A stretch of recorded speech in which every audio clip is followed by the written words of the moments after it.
Hi everyone, how are you doing? Happy Wednesday. Welcome to Facts and Two Cents. This is Petal. Hope you're having a great day. Hope it's nice and bright and sunny wherever you are. It is in New York. It is cold, but it is nice and bright. But anyway, welcome to Facts and Two Cents. As you know, we are a channel that supports the Duke and Duchess of Sussex, Harry, Meghan, Archie, Baby Lily, Mama Doria, Poola, Guy, the chickens, all of us here at Sussex Squad. Welcome, welcome. Oh, and Mama Mia. I always forget Mama Mia. But anyway, welcome everybody. There's quite a bit going on, even though our faves are relatively quiet, under a tree, as we like to think of them, under a tree somewhere, and or at least walking among some trees. I think that was back in the UK when they were, but this was a part of Harry and Meghan docuseries. So I'd like to just, remember pictures of them back there. But whatever they're doing today, around them there is quite a bit of drama, as I'm sure you've seen in the press, but from them specifically, very little specifically from them per se. But anyways, yeah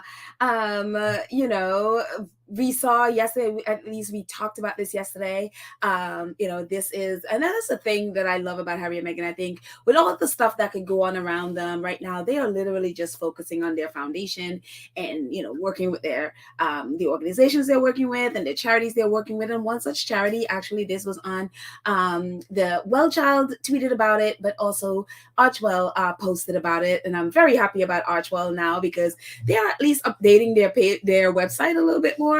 And but they've also taken things off, like their production stuff is not there anymore, and their podcast stuff is not. So they might just be revamping the site or doing whatever, or they're just focused, because that stuff is in the past, and they're probably just focusing now on the website on going forward. That could be a part of that too. But they did post about WellChild Awards, Prince Harry's his video for the WellChild Awards, talking about it and also encouraging people to nominate a child, as you've seen, with the childhood.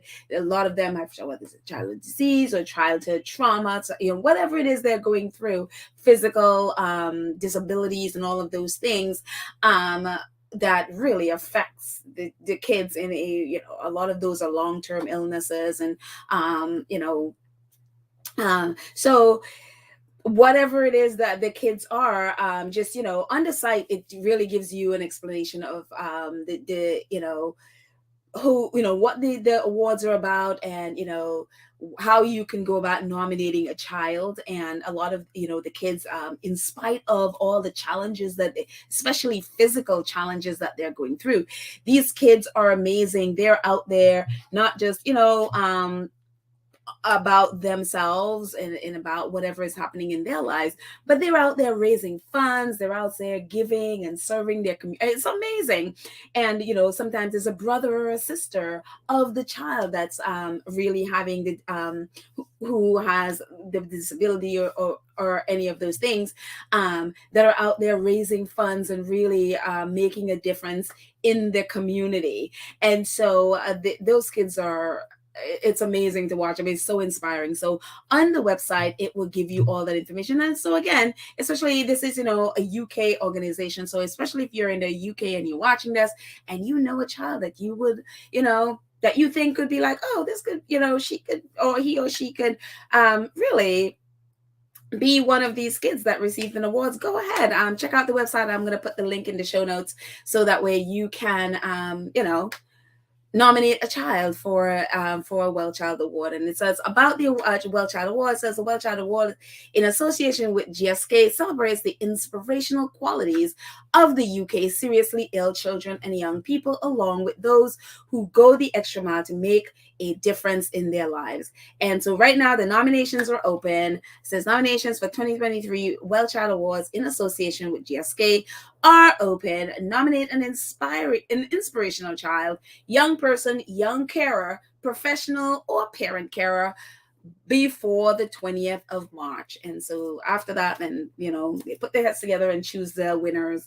And then the award ceremony is later this year. Last year it was in September, and we know what happened last year because the Queen died on the same day, September 8th, and the Sussexes weren't able to go, but the award still went ahead. It's a little bit shorter, I think, than it normally is because for obvious reasons. But I look forward to Harry and Meghan being able to be there this time as well. So or at least this time, because last year, obviously, again, they weren't able to be part of it. And then the year before, Meghan was home, and that was when Harry went over to unveil Princess Diana's statue, and so they had the award ceremony there. So who knows when it's going to be this time? So we'll see. But that's awesome. And again, even with the release of Spare, Harry donated $300,000 from Spare to the WellChild Awards, and that's what I love about Harry and Meghan. They really put their money where their mouth is. So he donated $1.5 million to Sentibale and also $300,000 to the WellChild. So fantastic. They don't just celebrate by being there or talking. They put their money where their mouth is, and I'm sure that was greatly appreciated by the WellChild community. So kudos to that. And so Spare, talk about Spare. Spare keeps struggling along. It's that little engine that could. Bluebird Books, who you guys will remember, we supported Bluebird Books before. They said, they posted this today. It's like 33 copies of Spare have been donated to schools, libraries, and the Fisher House Foundation locations across the U.S. Can you help us reach 50 copies? We'll be live tweeting our progress today. So we've supported Bluebirds before when they were doing Bench by Meghan to donate we purchase a book and then they donate the book to different organizations. And so now they're donating Spare to school, libraries, and the Fisher House Foundation. And that's a foundation for vets. That's a foundation where injured vets and injured vets could go to this house close to their hospital and be able to live there with their families while they're getting treatment. It's really amazing. I forgot his name, but Mr. Fisher, he was the one that introduced Harry when Harry did the event with the vice president. He was the one that introduced them. Also, they were at the Intrepid together. So he is amazing, and that is his family's foundation and their houses. And those houses are all over the U.S. where soldiers can go, that's close, if it's closer to the hospital from, say their home, they can be there and stay there with their families while they're getting treatment. So it's amazing. It's amazing. Or an organization, an amazing thing for veterans. So yeah, so that's one of the places that Spare is going to. And also our library Twitter. I don't know. I've been fascinated with library Twitter. Lake County Public Library. This week, tune in to Prince Harry's audiobook, Spare. Check it out. Or place a hold here. So Lake County Public Library is all into Spare. And I think that's in like Illinois or Indiana, something like that. But these libraries, it's just really fascinating to me that these libraries around the country are just really all into Spare. And it's just, again, I didn't know library Twitter existed until Spare. And it's just really funny to watch them all get excited about the book. Well, of course they're about books, but I have just not seen this kind of excitement before. So even with bookstores, it's like, wow, I've totally not seen this kind of excitement. Maybe it would be like, say, for Harry Potter, but then at those times I wasn't paying attention. So I am now. So anyways, moving on. And before we move on, if you are new here and you have not subscribed to our channel, just do what that little scrolly thing at the bottom says, subscribe and click the notification bell so you know when we drop a video, and like the video, please share it. And if you're able to join our 2 cents group where you support the channel monthly and you get little perks along the way. So yeah, that would be awesome. Moving on to this drop today, Fawcett Society, who I had never heard of before. And as you can see at the bottom right, it says Fawcett Society is a leading UK charity campaigning for gender equality, women's rights. Our aim is a society where your gender does not limit your life choices or life chances. And you kind of wonder where these people were when Meghan was having such a horrible time in the UK. It's like, where were you? But okay. They're here now. So they tweeted this out. They said, "We see evidence of the harm caused by misogyny every single day. We believe the views expressed and the language used in Jeremy Clarkson's column in The Sun against Meghan, who they spelled her name incorrectly, but okay, Meghan Markle, at the end of last year contributed to a culture which normalizes violence against women and girls." And so this is what they tweeted. It said, "We welcome news that the Independent Press Standard with organization, which is the IPSO, which sort of they're supposedly the governing body that makes sure the press isn't going out of line and they're not doing illegal things and targeting people and all of this stuff, like for example doing stuff like Jeremy Clarkson's column. They just never do anything. So they have not ever charged anyone with anything, or nobody has ever paid a fine or anything. They were created by the newspapers. And so the guy who is the head is like best friends with Rupert Murdoch. So it's just like it's ridiculous. But they said, "We welcome news that the Independent Press Standard Organization IPSO is taking forward our complaints regarding Jeremy Clarkson's column about Meghan Markle in The Sun." And so, I tweeted like, what does taking forward mean? You just clarify. And so apparently there was an article in Newsweek, which I didn't see, but RS Locke tweeted about it. She says, ISBN News, she tags them, has taken forward a complaint about the article under the UK Newspaper Industry Editors Code. An ISPSO spokesperson told Newsweek, IPSO can confirm we are investigating a complaint from the Fawcett Society under Clause 3, harassment, and Clause 12, discrimination. So they're apparently investigating. Don't hold your breath. They do nothing. With all the stuff that Piers Morgan has done, even to where he's like, he doesn't believe Meghan was having suicidal thoughts and all of that stuff. They just basically gave Piers Morgan a slap on the wrist and just sent him on the way, which they do every single year that there are complaints against them. So don't expect anything, in fact, I would be shocked if they do anything about it. But, with this article, it's gotten more complaint than anything ever in UK history. It's the most complained about article or anything like that has gone into the IPSO against anyone. And so, will this change something? Will they do something about it? We will see. But it's interesting. It's, it's good that the Fawcett Society have not let it go, and others have not let it go as well. So hopefully something will happen. Who knows? Let's see what else is happening. Reverend Sharpton is still actually he tweeted today that he just left. He is on his way back to the US, and he's, said he had a great trip. And of course, we talked about Reverend yesterday, who was on GMB defending Meghan and also critiquing and criticizing Jeremy Clarkson's article. And just the fact that he felt like that was an okay thing for him to do. And, Reverend Al basically said, basically what he did was just, reveal what was already there, what you guys already are, what the culture in the UK is, that he would feel that that was an okay thing to be tweeted, to be writing about. So Reverend Al, he also met with, I think he also posted that he met with the editor of the Voice, and that's the same Voice that allowed Prince Charles to edit their anniversary their anniversary paper.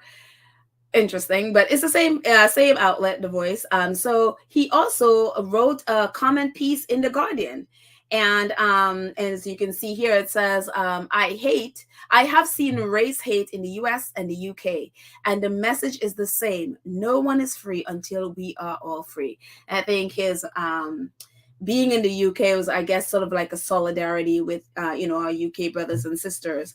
And so I saw, where I think he had either like a meeting or something with a bunch of people there in the Black community there. And also he wrote this article where, he talked about police brutality in the US, also in the UK, about race hate there. He referenced, for example, Tyree Nichols, who was killed recently, a couple weeks ago, by four cops in the U.S. And he also talked about Chris Kaba, who was also killed in the U.K. And also, in this article, he also referenced the 15-year-old girl that we talked about, who was strip searched by officers. And so, a little bit of what the articles say. Said it says the problem with policing, whether here or in the States, often begin with the dehumanizing and devaluing Black and brown lives. At an early age, our children are criminalized, perceived to be older than their age, and treated harshly and unfairly. We saw in the UK, in the case in 2020, with garnered international outrage when a 15-year-old girl was strip searched by female officers without the presence of her parents or another adult. The young girl was taken to the school medical room and strip searched while she was menstruating, but by officers reportedly looking for cannabis. No drugs were found. This is not an isolated incident. According to the Children's Commission for England, 650 children were strip searched by police in London from 2018 to 2020. The majority were boys, and about 58% were Blacks. Is simply unacceptable. And so it's a thing, especially, with this, again, in the US, it's the same thing where children here Black children are criminalized, and white children are treated like, they're this innocence. We see Kyle Rittenhouse, who literally shot 2 people and killed them. He is walking around scot-free and treated like, a child. And meanwhile, we have kids, Black kids here who are treated as adults. And it's just like, it's unbelievable that is happening. And it's the same thing happening in the UK. I mean, obviously, we have Tamar Rice and stuff, who, was 16, 17 when he was shot and killed, and so it just, the injustice of it is just, it's unreal, and it's happening in both places. And I think it's just, he was there, as solidarity. It's like, look, like he says, we are no one is free until we're all free, and sometimes I could be like, oh, I can't with British Black but it's like, no, we are all brothers and sisters fighting for this, and some of us are a little further along than others, I think, but we still have to have patience with each other and help each other fight, and be there, and in solidarity with each other. So it was good that he was there. And again, I appreciate him speaking out in support of Meghan, although I did wish he would have held GMB presenters accountable for their part in her abuse. And especially that guy talking about, oh, Jeremy Clarkson profusely apologized to Meghan. I'm like, where did he profusely apologize to Meghan? He still hasn't. And even when he supposedly, sent an apology, he sent it directly to Harry, private and confidential, and not to Meghan. So he still hasn't done that, so unbelievable. But other than that, I appreciate him speaking out for Meghan. So, but moving on. Oh, on a more pleasant note. Actually, let's just put some music on. I think I was like, I am just working without music, and I was like, I need to hear a little bit of music or something. Let's do a little bit of music in the background. There we go. Let's see. I don't know. Is that working? I don't know. Oh, I hear it now. There we go. A little bit of music in the background. It's a little weird to do these recordings and it's completely silent. I was like, I need to distract myself with a little music. But anyways, moving on, we were talking about World Central Kitchen yesterday. Will they be in Turkey? And it seems Chef Andreas is there. And so I think they're working with other organizations, or at least it seems. This is him at, I guess, I think he was tweeting at the airport in Turkey.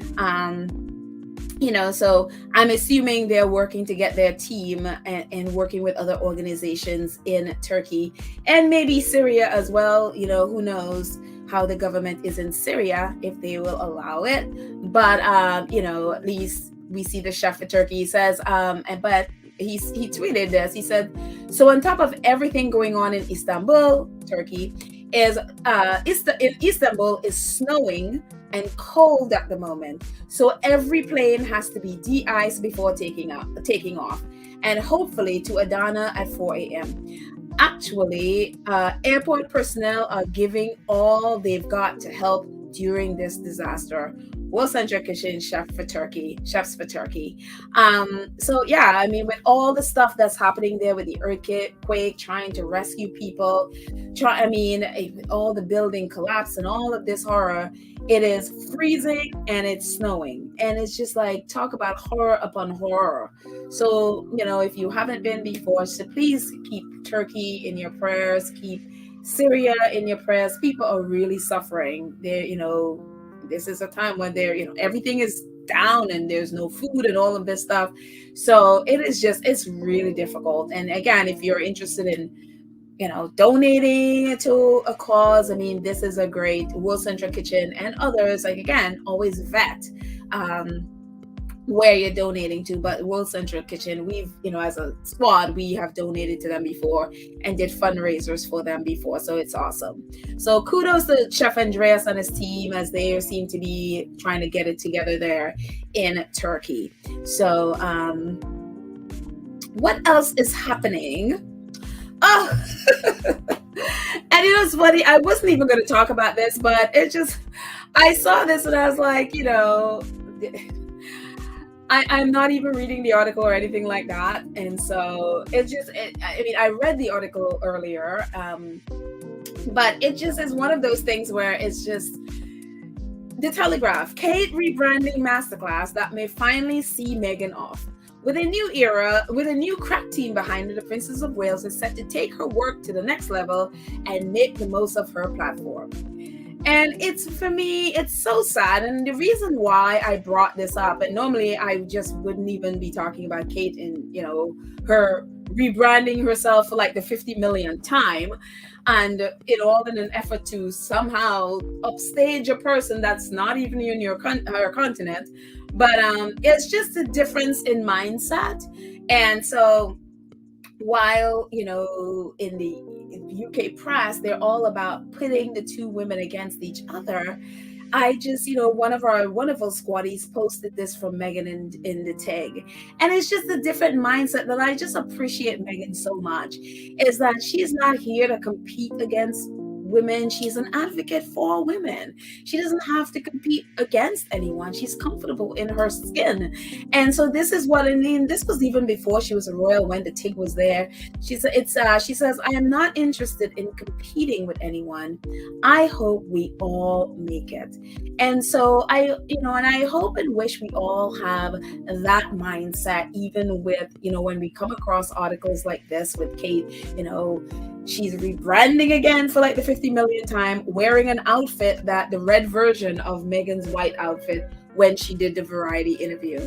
And it's just very, very interesting to me that it's just like, oh my goodness, it doesn't, Meghan isn't competing with any of you. She left 3 years ago. She's doing her thing. We have not seen Meghan in public since December 6th when they were in New York at all. The only reason we saw like a little blurry vision of them is at Ellen stuff, and it's because they did a camera pan, and so that's the only reason we saw them. We saw Harry and Meghan, and so it's just very interesting that there is still this thing that like they cannot let go, that Meghan is like girl, she's left.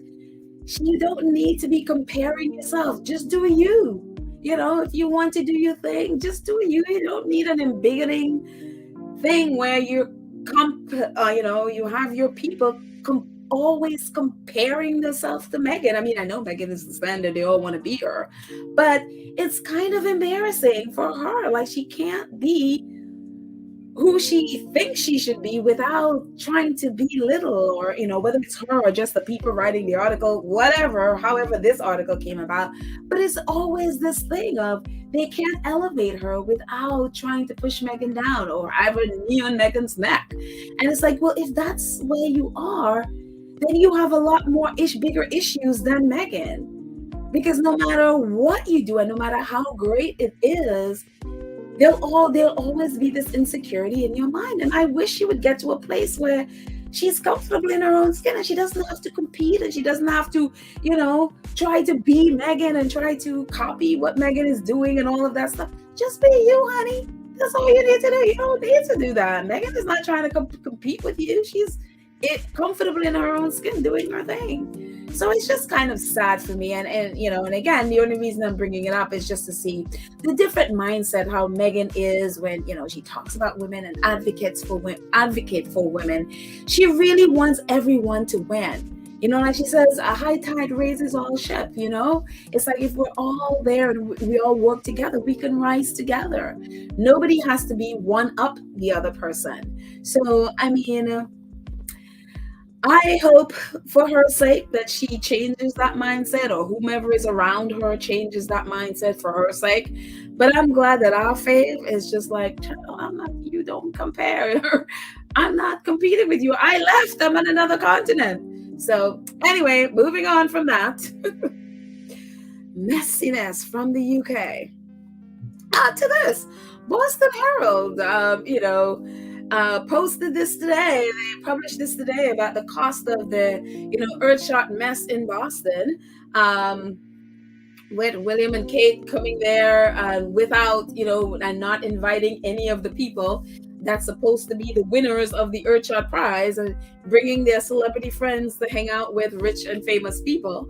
And, it just, so apparently it cost the city of Boston over $170,000, $170,407.52. And it's so funny, one of their tabloids, and someone posted a screenshot. I don't even know which one of the tabloids, because they didn't put the, which one it is, just a little blurb from the tabloid claiming that how Americans are outraged of the for the cost. I mean, other than the Boston Herald writing this article, I haven't seen anybody talking about this and anybody is outraged. I'm like, we don't really function, the US don't really function the way the UK is, where something happened and the whole country is outraged. It's like, Boston mayor decided to host this with her people there. I mean, and I haven't seen anybody else being upset about it. They decided to do it and take the money and do it. So, if again, Boston is one city in Massachusetts of 300 and something cities in Massachusetts. And so if Boston decided they want to spend over $170,000 on the Royals, they did it. And the rest of the country pretty much don't care. I just happened upon the article and Twitter is like, nobody cares, but it says, call it a royalty check. Prince William and Princess Kate, 3-day visit to the hub in November and December cost the city a total bill of $170,407.52, which largely went to police overtime, according to data from the city. And I obviously cut out little blurbs from the article. It says, of that total, $105,267.57 went to policing the whole November 30th to December 2nd affair, according to data released Monday by the city in response to records requests. The description for the crop line is see backup, apparently referring to a further document that the city public records chief Sean Williams didn't attach. He goes on to says, the other sizable line is $58,772.95 for the Office of Tourism for staging, tents, flowers, lights, etc. In addition to that, 5,000 went to property management for mostly custodial and security overtime, and the rest to EMS staffing. The data notes that staff time for exempt employee times, including salaried people from the mayor's office, the city's intergovernmental affairs office, and the advanced team were not included in this number. So this is what they gave. They kind of did a bit of like what the royal family do. They gave some of it, and then some of the costs are hidden somewhere in other budgets that is not on this bill. So needless to say, the cost of $170,000 is not the full cost. Some of the, like, as they were saying, those salaried staff members from the mayor's office and, the governmental affairs office, they were not included in this $170,000. So those costs are somewhere else hidden that we may never know about. So basically they're hiding some of it. So I wouldn't be surprised if it's much, much higher, maybe even double this.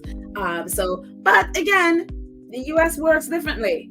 Nobody is complaining, even though the tabloids in the UK are like, the US is outraged. I was like, the US really just don't care. We have other issues to worry about. We literally have, yes, it was a total waste of $170,000, to be perfectly frank, and then going to, the Boston Celtics game and get booed and, all that stuff. It was a total waste of money, because, very few people watched it. If, I think, well, actually, the PBS thing over time, I saw it's like 4 million or something like that. But to do all of that stuff and, nobody's other than when they were here, people weren't, they're not reporting about it. They're not talking about it. And even when they were here, they were overshadowed by, Lady Susan Hussey's racist behavior towards Ngozi Fulani. Then they were overshadowed by the Harry and Meghan docuseries promo that came out. So literally, Americans really just don't care. None of this they care about. So I'm probably the only one in the US talking about this mess, and the Boston Herald. Nobody cares. If the city of Boston wants to waste $170,000 and more, that's up to them and their people. Nobody cares. So anyways, moving on. Yes. So yes, horrible family members, the Markles. So Samantha's, it's so funny. It's been so long with talking about this. I forgot about Samantha Markle and her mess, but her case is, pending in Florida courts. And I remember when we talked about this, the first time we talked about this, I was like, this should be an open and shut thing. It is ridiculous and nonsense. But the fact that it's in Florida, when things are in, Florida is like, somebody compared the UK as the Florida of Europe. It is exactly that. Florida. When things are in Florida, it's like, for me, it's like MAGA country. And it's just, it's, let's just put it this way. When stupid, crazy things you see posted on Twitter, a lot of times you don't even have to guess they're from Florida. And the comments are usually says, because Florida. That's all you need to know. And so I think about anything in Florida just like this. And so Samantha Markle has filed a lawsuit there, and for some inexplicable reason, this thing is still going on. And so she changed a whole bunch of things from the first time we did it, and Meghan's lawyer was, they were trying to get this thing dismissed, and they filed this, for it to be dismissed. And so I guess they've been going back and forth. And so now Samantha Markle is now she changed lawyers, and now she's filing 2 motions to get the judge to force Meghan to do a deposition, and also force her to turn over, because they're in the discovery phase, force her to turn over documents and information and all of that stuff. And Meghan's team is like balking. So Samantha's team is now very upset, and they have filed a motion to get the judge to make demands on Meghan to turn over stuff. And so part of this is Law and Crime website was reported some of it. They said Samantha Markle's motion filed last week offer a glimpse into how discovery, which is the pretrial process of gathering information after a lawsuit has been filed, is proceeding or not in this case basically. While discovery documents are normally not publicly available in the lawsuits, Markle attached discovery requests to her motion to compel. Those exhibits reveal that Meghan's objected to Samantha's discovery request, arguing that they were inappropriate and noting that Meghan has a motion to dismiss pending before the court. He goes on to say the plaintiff has asked the U.S. District Court, Charlene Vanessa Edwards Honeywell, to order Meghan to provide substantive response to discovery requests, and she also wants the judge to force Meghan to coordinate depositions of herself, her husband, Meghan and Harry's former communications secretary Jason Knopf, tech executive Christopher Boosie, and Meghan Markle's and Markle's, or Samantha Markle's, estranged daughters, Ashley Hale, as well as Thomas Markle. So they want to force Meghan to coordinate all of these, and it's just like, is this woman crazy?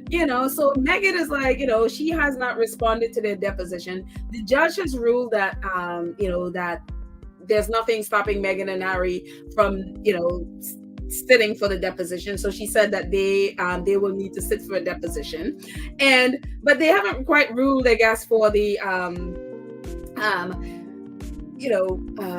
for the discovery, like gathering the information for the discovery. So Samantha basically filed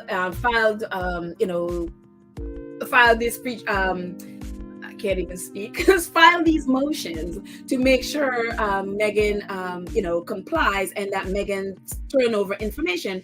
One of the things that Meghan's lawyer had said as part of the reason why they're not turning over any information to Samantha is that there's nothing in place to seal that information.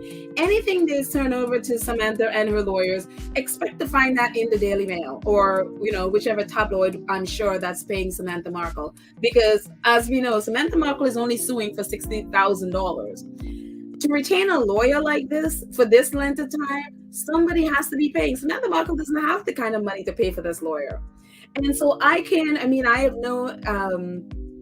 have no proof or any of this, but I would not be shocked if the Daily Mail or the Sun, Rupert Murdoch, or one of them are paying Samantha Markle's lawyer to do this case and to push this against Meghan. Because the thing is, what they've always wanted was for Meghan to be drilled in court. They wanted Meghan to understand so that they can, obviously turn out tons and tons of newspaper to make money off of, her.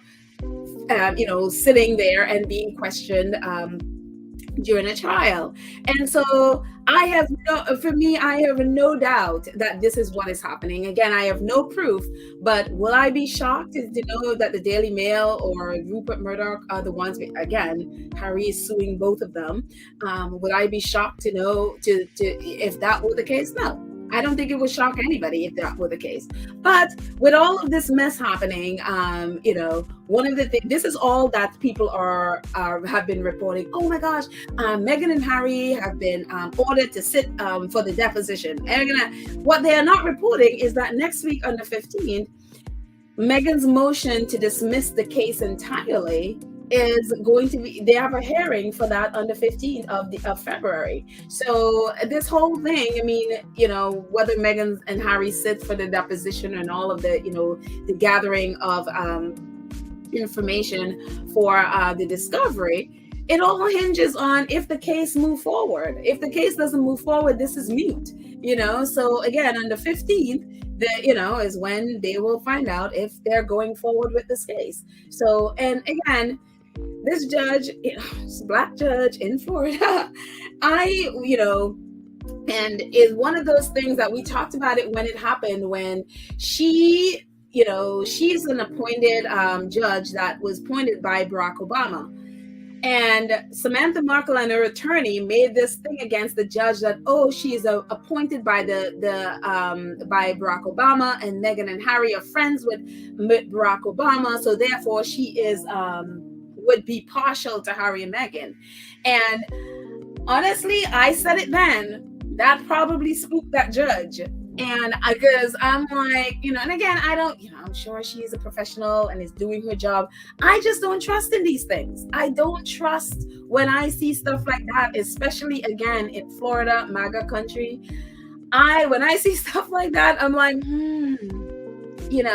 and so for me, it's like the judge is in a position where she has to prove that she's not partial in a way. And again, maybe I'm sure she's just doing her job, but this is how it feels. This is how it comes across. And it's just like, I don't understand why and again, I'm not a lawyer, and this may be entirely fair, and it could just be me being irritated at the slow process and the slow way that, getting something like this through the courts. It's just how slow it goes through, and how things, I felt the same way with Meghan's case in the UK against the Daily Mail, that judges allow this thing to go on and on and on. It was so unnecessary. And that's exactly how I feel about this. This has been so unnecessary. When you read some of the nonsense that Samantha is asking, it's just like, this is nonsense. You really expect, if this moves forward, that you're going to, have a jury come to sit and, this is what they're going to be judging. This is ridiculous. But here we are. So the 15th is, the hearing is set, which is a week away from here. And this is some of the... Again, this is some of the things that Samantha. So this is from the BBC. It says Harry and Meghan could is the operative word here, could be questioned in Samantha Markle's defamation case. It says the Duke and Duchess of Sussex could be questioned as part of a U.S. defamation case brought by Meghan's half-sister. Samantha Markle is suing Meghan for defamation and injurious falsehood, including claims of being an only child. In an Oprah interview, she is seeking $75,000 or 62,000 pounds damages in a legal case lodged in March 2022. On Tuesday, the judge rejected a bid to stop Meghan and her husband Harry from having to give evidence in a legal deposition. So they, judge saying no, you have to do it. Again, if the case goes through. And it goes on to say this is part of some of the questions that Meghan and her lawyer responds to them, that Samantha Markle is not happy with. She felt like, no, you need to go into more details and all of that stuff. But these are some of the questions. It says there are also a series of 38 requests for admission, putting statements and questions to Markle, such as, your sister Samantha has driven you to school on a regular basis at certain period in your life. This is one of the questions. So this proves, because she's maybe driven Meghan to school apparently at some period in her life, that's supposed to prove that they're close, I guess.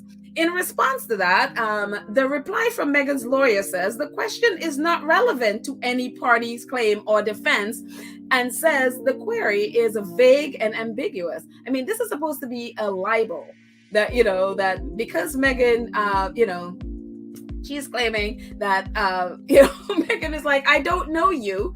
And Samantha's like, oh no, but I have driven you to school at some point, on a regular basis at a certain period in your life. Like, okay. A neighbor could have also done that. Does that mean that's my sister? It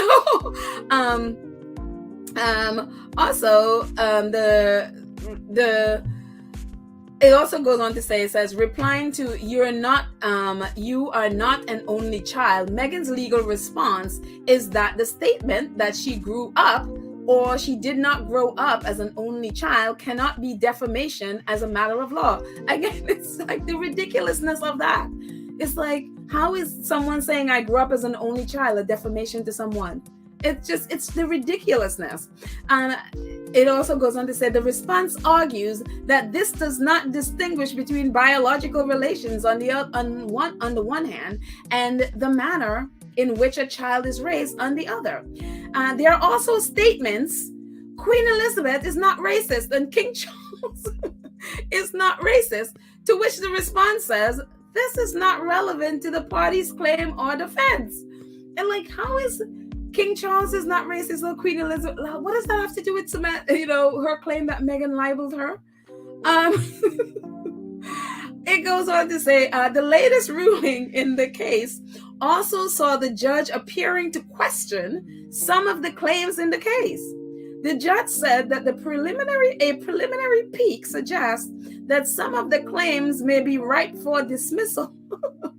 I feel like I've lost brain cells just reading this nonsense. Like, I cannot believe that they are wasting taxpayer money on this nonsense. It's unbelievable to me.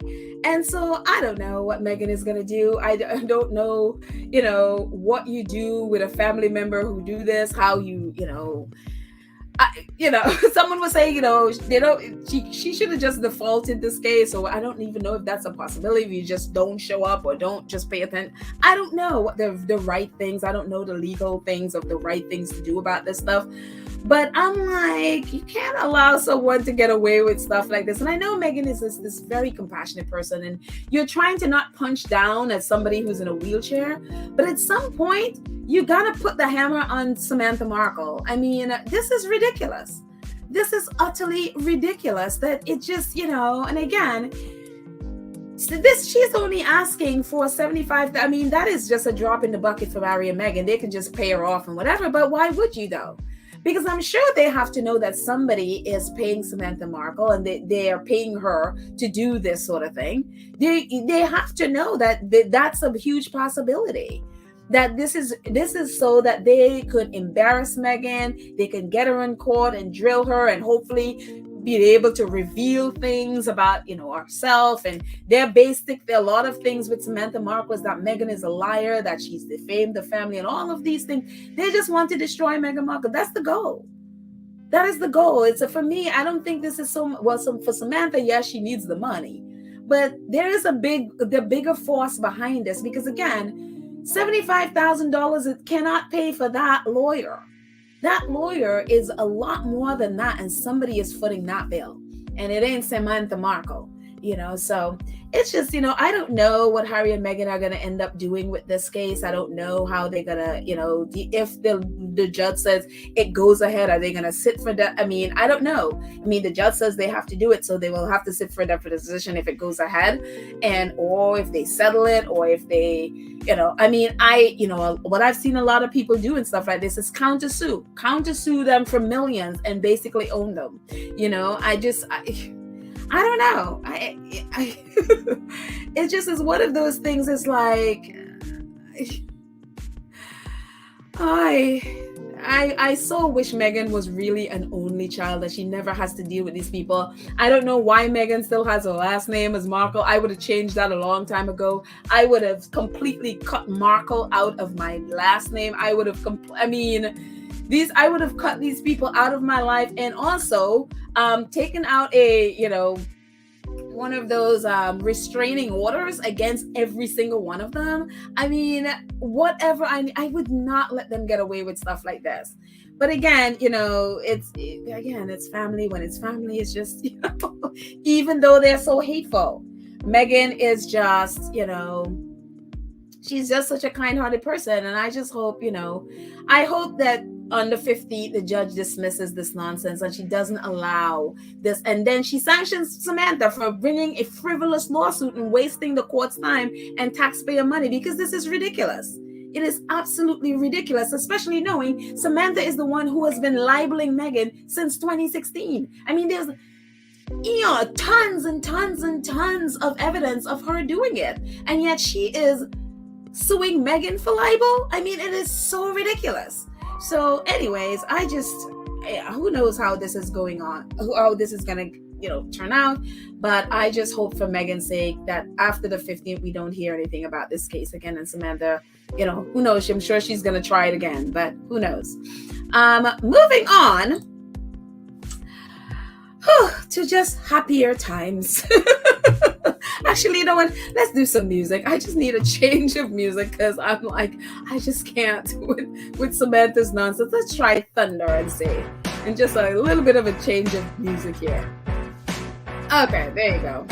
Wash Samantha and the grifting Markles out of our hair.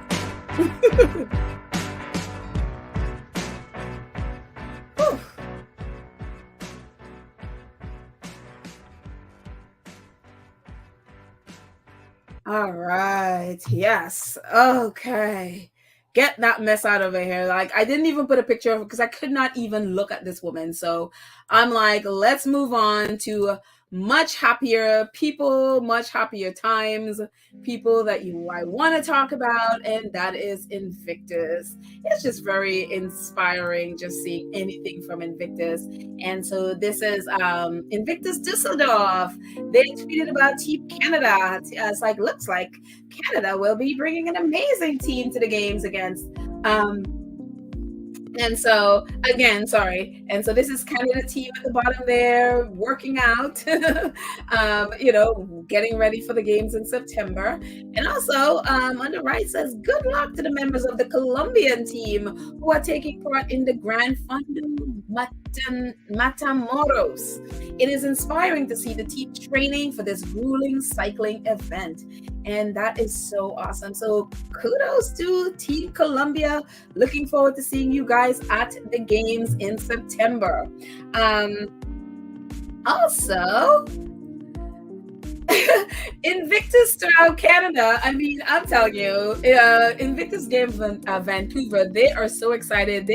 Talk about a countdown.